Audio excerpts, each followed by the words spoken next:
Welcome to Pack Facts, where we share cool packaging insights connected to this year's Pack Challenge, building a palletizing machine. Today, we're diving in to answer the question, what's a palletizer anyway?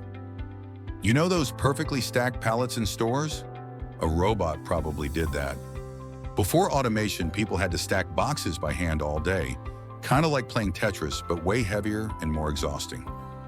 Until the 1950s, when palletizers were invented to make stacking faster, safer, and a lot less tiring for workers.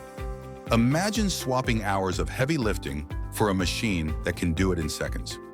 Today's palletizers are high-tech, lightning-fast machines designed to keep up with the non-stop pace of modern factories, using sensors, robotics, and smart software to stack products perfectly every time. We've come a long way, thanks to automation. What used to take hours of heavy lifting can now be done in minutes by machines, allowing people to focus on designing, programming, and maintaining the technology and machinery that keeps things moving. Follow us for more Pack Facts and stay up to date on all things Pack Challenge, where the past meets the future in the world of packaging.